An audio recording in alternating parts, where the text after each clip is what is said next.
Boa tarde, me chamo Magnus Kelly de Oliveira Pinheiro, sou aluno do curso de Licenciatura em Matemática AD da UFES, sou do Polo de Pau dos Ferros e estou aqui para explicar a avaliação 1 da disciplina Introdução à Análise Real, ministrada pelo professor Tony Nogueira.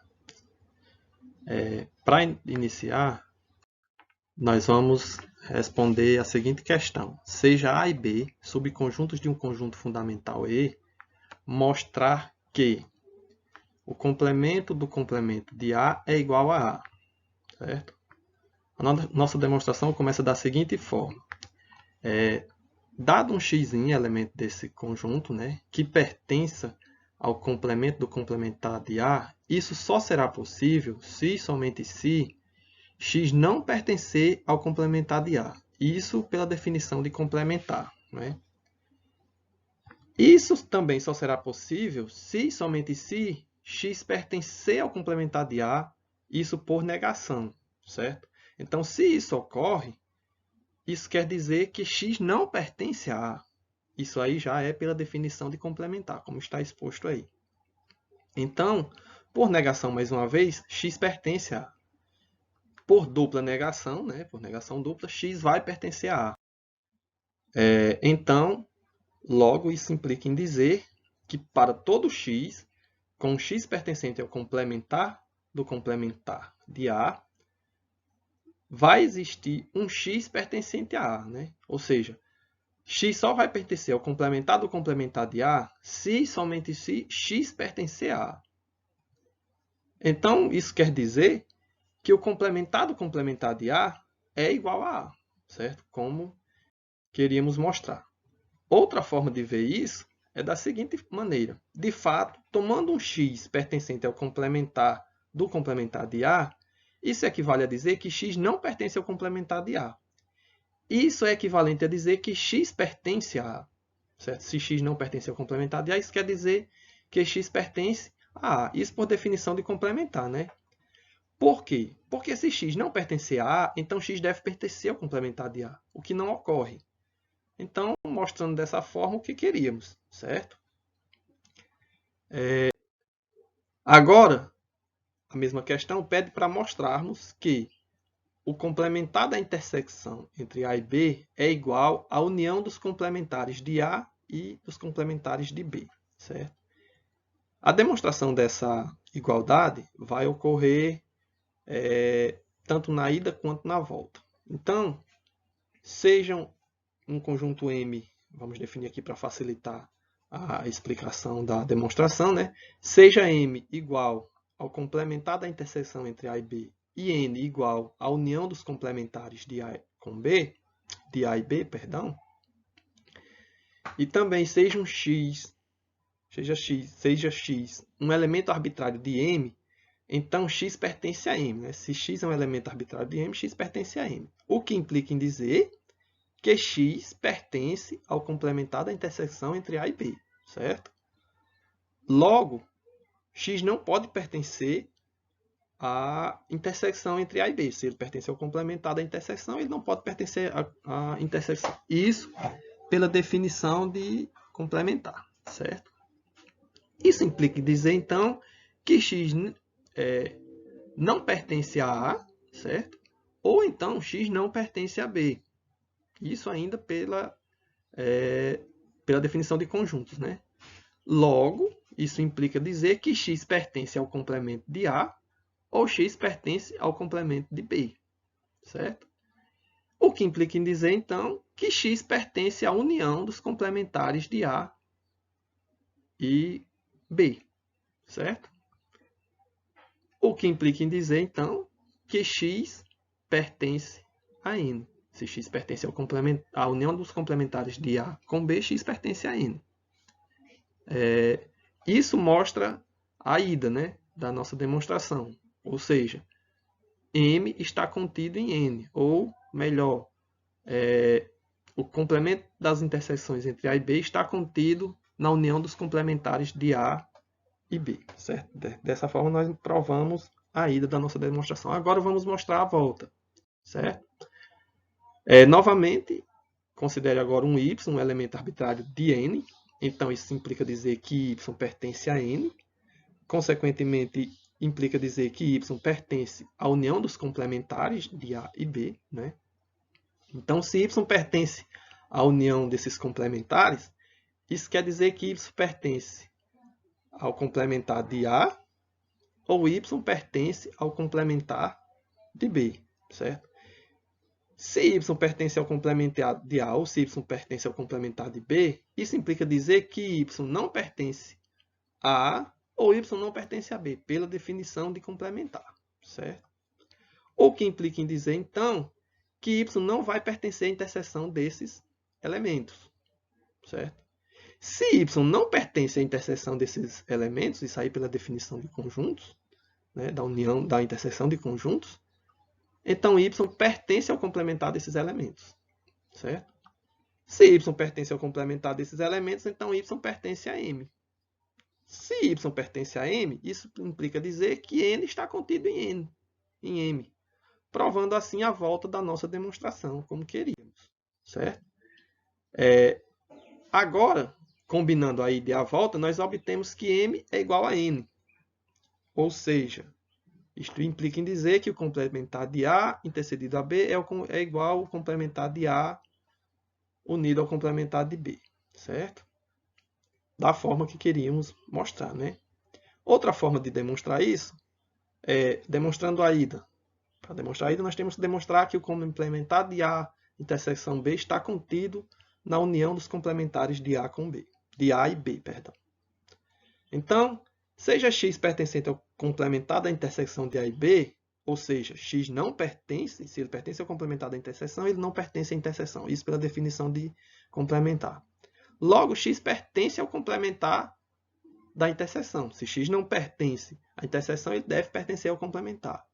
Ou x vai pertencer a A e x não vai pertencer a B, ou então x vai pertencer a B e x não vai pertencer a A, mas ele vai pertencer a um dos dois elementos. Portanto, x vai pertencer à união dos complementares desses elementos. Por exemplo, se x pertence a A, então x não pertence a B, mas pertence ao complementar de B. Ou vice-versa, se x pertence a B, ele não pertence a A. Mas se ele não pertence a A, ele pertence ao complemento de A. Então, se nós unirmos isso, se nós fizermos a união desses dois conjuntos complementares, então nós vamos ter que x vai pertencer à união do complementar de A unido ao complementar de B, certo? Como queríamos demonstrar. Isso foi a ida. A volta dessa demonstração é mostrar que a união dos complementares de A e de B está contido no complemento da interseção desses dois conjuntos, certo? Então, seja x pertencente à união do complementar desses dois conjuntos, ou seja, x pertencer ao complementar de A unido ao complementar de B, logo, x vai pertencer ou ao complementar de A, ou x vai pertencer ao complementar de B, certo? Se isso ocorre, sim, ou x não vai pertencer ao complementar da sua intersecção. Portanto, x pertence ao complementar da intersecção, certo? O que nos permite concluir, portanto, que o complementar da interseção de A com B é igual ao complementar da união do complementar de A com o complementar de B, certo? Demonstrando assim a volta, como queríamos. Provando assim, mostrando assim que o complementar da intersecção entre A e B é igual à união do complementar de A com o complementar de B. A segunda questão da nossa avaliação, ela pede para enunciar e demonstrar, a demonstração será feita por indução finita, a desigualdade de Bernoulli. Do livro que nós adotamos, e de outros mais, nós temos que o enunciado da desigualdade de Bernoulli é o seguinte. Desigualdade de Bernoulli vai ser para todo número real x maior ou igual a menos 1, com n pertencente com nzinho pertencente aos naturais, tem-se que 1 mais x elevado a n tem que ser maior ou igual a 1 mais n vezes x, certo? A demonstração, como a gente já falou e como o enunciado pede, vai ocorrer por indução finita. Portanto, demonstrando por indução finita, nós devemos afirmar que P de n é igual a 1 mais x elevado a n, que deve ser maior ou igual a 1 mais x vezes n, para todo n pertencente aos naturais. Segue do princípio de indução, primeiro, né, que para n igual a 1, nós temos que essa igualdade ou essa desigualdade tem que ser verdadeira. Então, se a gente substituir n por 1, nós vamos ter a seguinte igualdade. 1 mais x, né, porque quando eu elevar 1 mais x, quando eu pegar 1 mais x elevado a n e substituir o n por 1, nós temos que a base de qualquer potência elevada a 1 é igual à própria base. Então, a gente vai ficar com 1 mais x. Tem que ser igual a 1 mais, substituindo n por x, vai ficar 1 vezes x. Que, como podemos perceber, é verdade. Ou seja, 1 mais x vai ser sempre igual a 1 mais x. Certo? Isso é verdadeiro. Então, suponha que P de n é verdadeiro para algum n pertencente aos naturais, como nós acabamos de mostrar, né? Precisamos verificar também que P de n mais 1 é verdadeiro. Certo? Para isso, veja que P de n mais 1 vai ser igual a 1 mais x elevado a n mais 1. Certo? Que a gente pode expandir e encontrar o quê? Se a gente expandir essa potência aí, se no expoente da potência nós temos uma soma, isso quer dizer que nós obtivemos antes, pela propriedade da potência, uma multiplicação de potências de mesma base. Certo? Por isso que nós escrevemos essa potência dessa forma que está aí, 1 mais x elevado a n vezes 1 mais x. Pois se a gente aplicar a propriedade da potência de mesma base aí, a gente conserva a base, que é 1 mais x, e soma os expoentes. O expoente da primeira potência é n, da segunda é 1, somando da n mais 1. E isso tem que ser menor ou igual, substituindo o n por 1, a 1 mais nx vezes 1 mais x. Certo? Isso deve, pela desigualdade de Bernoulli, isso tem que acontecer. Observe que isso vai ser igual a 1 mais x mais nx mais nx ao quadrado. O que nós fizemos aqui? Nós expandimos esse termo que tem após a desigualdade, né? Que tem após o maior ou igual, certo? Multiplicando aí, fazendo a multiplicação, a expansão desses fatores. Se multiplicar 1 por 1 vai dar 1, 1 por x vai dar x, nx vezes 1 dá nx, e nx vezes x dá nx ao quadrado, certo? Uma vez que n vezes x ao quadrado vai ser maior ou igual a zero, porque m pertence aos naturais, e x ao quadrado vai ser sempre positivo, então temos que P de n mais 1 vai ser igual a 1 mais x elevado a nx mais 1, e isso tem que ser igual a 1 mais x mais nx ao quadrado igual a 1 mais x mais nx. Observe que a gente considerou ali que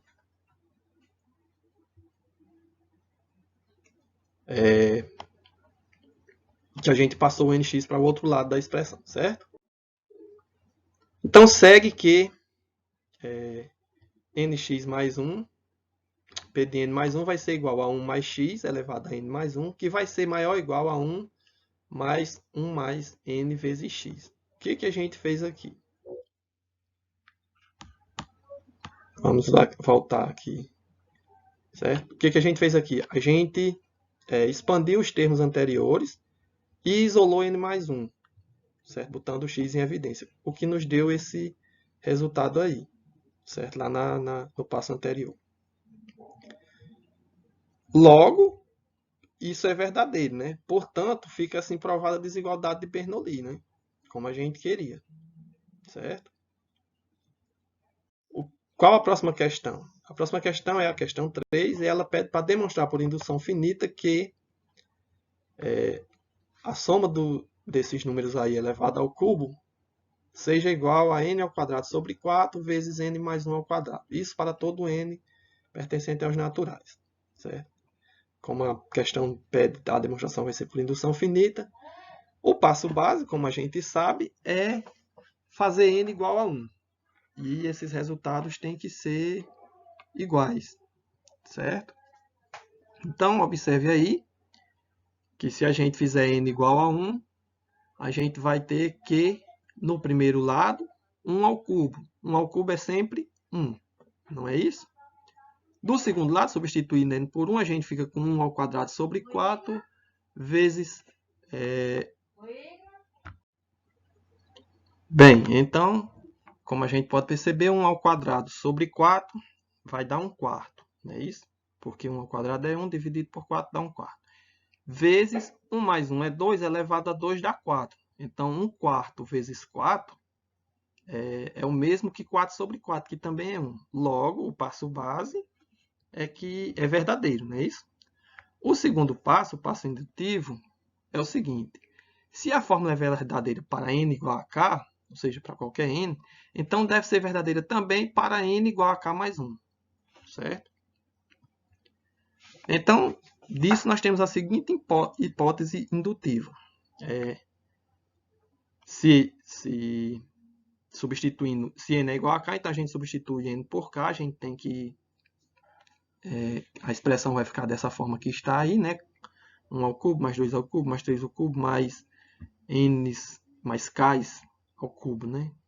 Igual a k ao quadrado sobre k mais 1 elevado ao quadrado sobre 4. O que nós fizemos aí? Apenas substituímos, consideramos n igual a k e substituímos na expressão que nos foi dada no início, certo?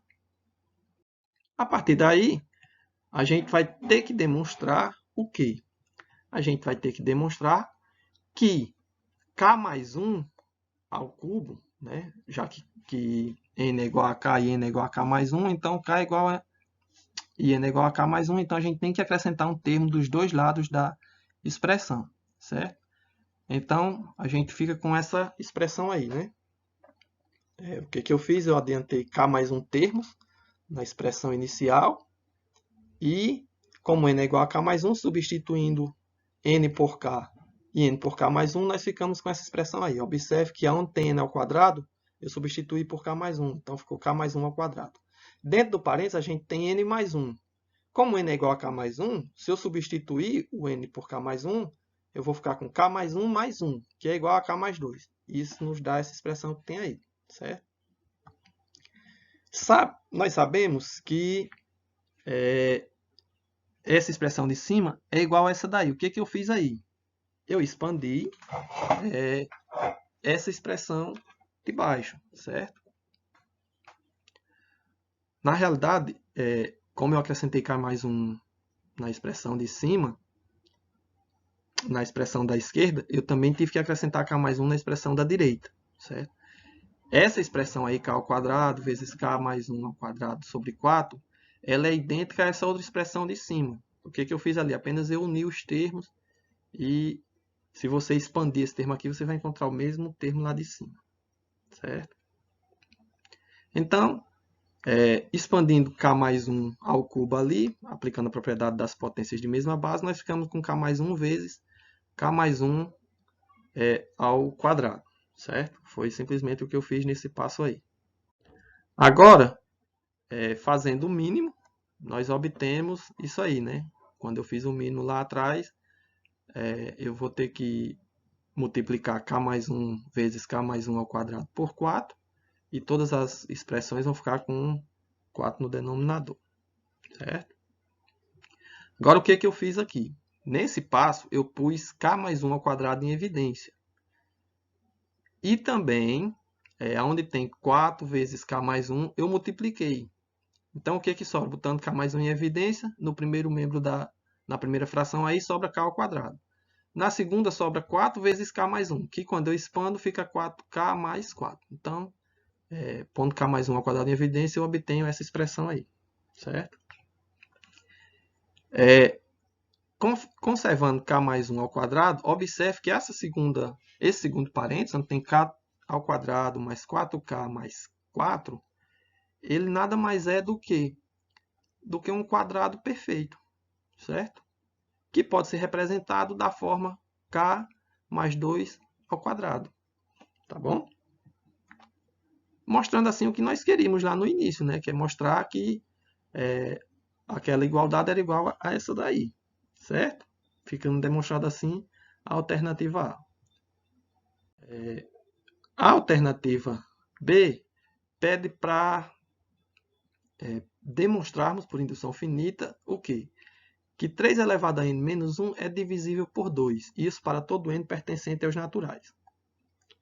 A demonstração, como nós sabemos, vai ocorrer por indução finita, então vamos para o passo base. O passo base é que n igual a 1 deve ser verdadeiro, né? Substituindo onde tem n por 1, a gente fica com 2 dividindo 3 elevado a 1 menos 1. 3 elevado a 1 é 3, certo? Menos 1, 2. Então, a gente vai ficar aqui 2. Observe aí que a gente começou substituindo onde tinha n por 1. Né? Depois, a gente calculou, sobrou 2 dividido por 2. Logo, o passo base é verdadeiro, ou seja, P com n igual a 1 é verdadeiro. Por quê? Porque 2 dividido por 2 é sempre verdade, certo? E 2 dividido por 2, como a gente sabe, é 1, né? E isso é sempre verdade. Então, vamos para o segundo passo, que é o passo indutivo. Então, se a fórmula é verdadeira para n igual a k, então deve ser verdadeira para n igual a k mais 1.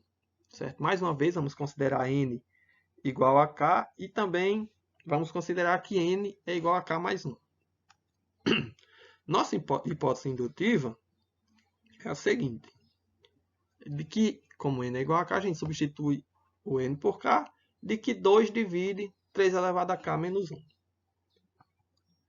Supondo, então, assim a gente vai supor que 2 elevado a 3, 2 divide 3 elevado a n menos 1, vai implicar, então, que 3 elevado a k menos 1 tem que ser igual a 2 vezes k. Isso aí pela propriedade do quociente, não é isso? O que implica, passando o menos 1 para o outro lado, que 3 elevado a k é igual a 2k mais 1. O que aconteceu aí?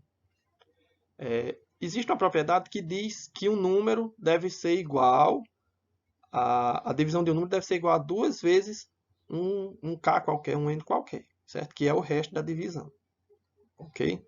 Acredito que eu me fiz entender. Não recordo agora qual é a propriedade, então por isso que eu não estou descrevendo ela exatamente. Mas essa propriedade aí, mais ou menos, eu acho que é a propriedade do quociente, se eu não estou enganado.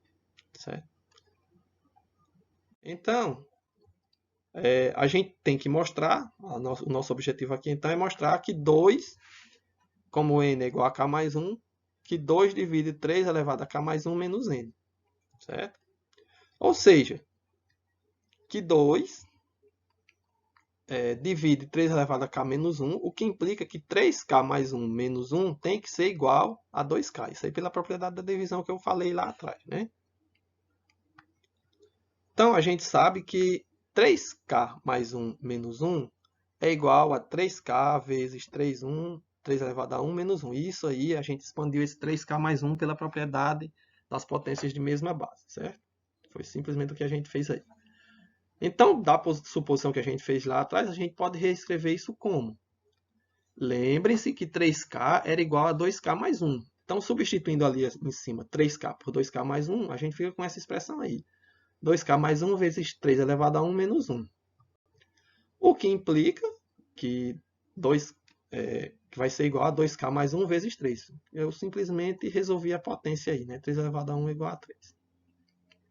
Continuando aqui, a gente pode expandir o 3 e reescrever o 3 como quem? Como 2 mais 1, certo? Aí fica 2 mais 1 menos 1.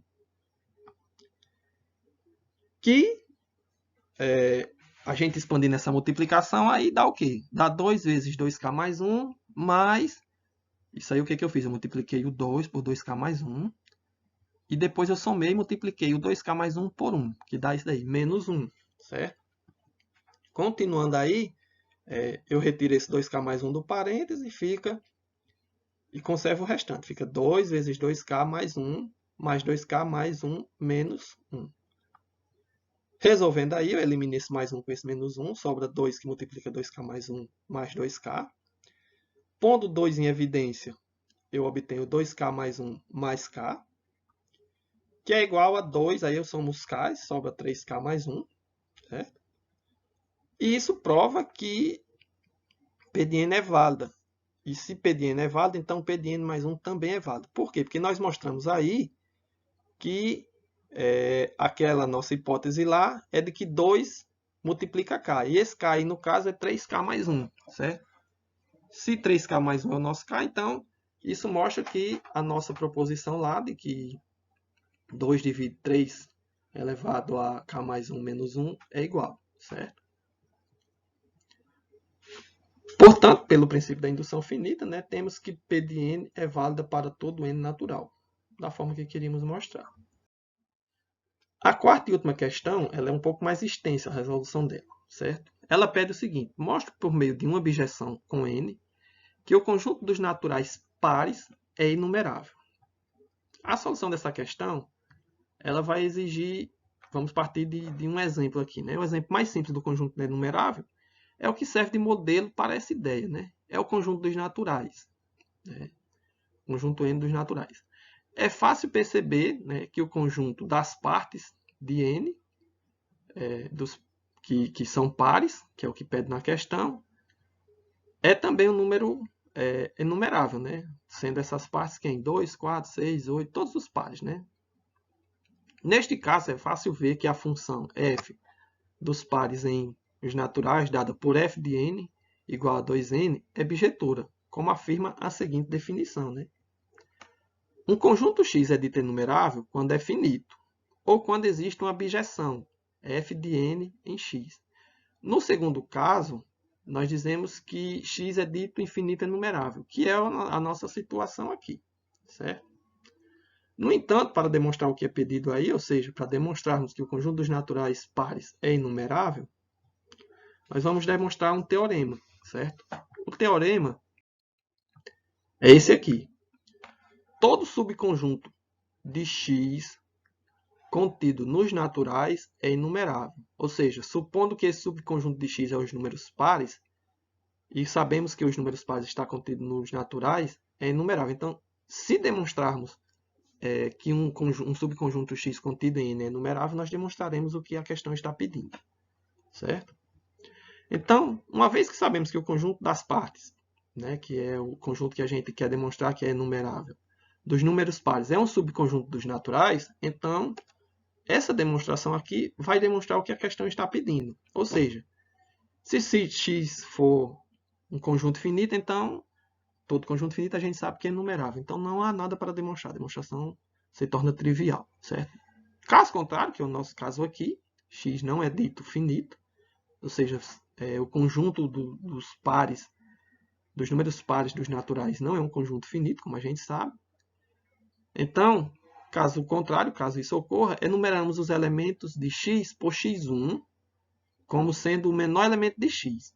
E supondo que são definidos X1 é menor do que X2, X2 menor do que X3 e até X menor do que Xn, X1000, por exemplo, menor do que Xn, nós escrevemos a seguinte sequência, igual a X menos o conjunto de X1 até Xn, números naturais, certo? No caso, pares. Então, observando que isso é diferente do vazio, né? Esse conjunto aí vai ser diferente dos vazios, pois x é infinito. Né? Se a gente realizar essa subtração aí, vai sobrar apenas os números ímpares, não é isso? Que ainda é um conjunto, e é um conjunto infinito. Então, definimos xn mais 1 igual ao menor elemento do conjunto AN. Então, x vai ser igual a quem? A x1, x2, xn e mais elementos. Com efeito, se existisse algum elemento x pertencente a x diferente de todos os xn, teríamos então que x pertence a n, certo? Já que a n é essa diferença. Para todo n pertencente aos naturais.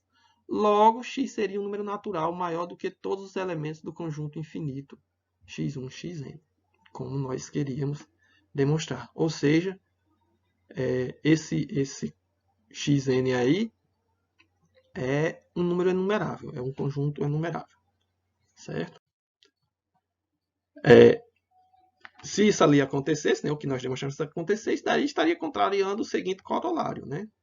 Seja a função de x em y uma função injetiva, se y for finito, então x também será, certo? Isso aí advém da definição que a gente mostrou no início. Além disso, o número de elementos de x não excede o de y, certo? Isso se for uma função injetiva, certo? Então, para entender melhor, você vai lá e resgata o conceito de função injetiva, que não é da minha alçada fazer isso aqui. Apenas eu estou declamando o corolário, que é uma coisa que já foi provada, já foi demonstrada, certo? Que é consequência dessa definição. Certo? Então fica demonstrada por aquele teorema lá. Outra forma de demonstrar o que foi pedido seria demonstrar o seguinte teorema. Todo subconjunto de um conjunto enumerável é também enumerável. Certo? É praticamente a mesma coisa que tem lá atrás, só que aqui a gente está generalizando para todos os conjuntos enumeráveis.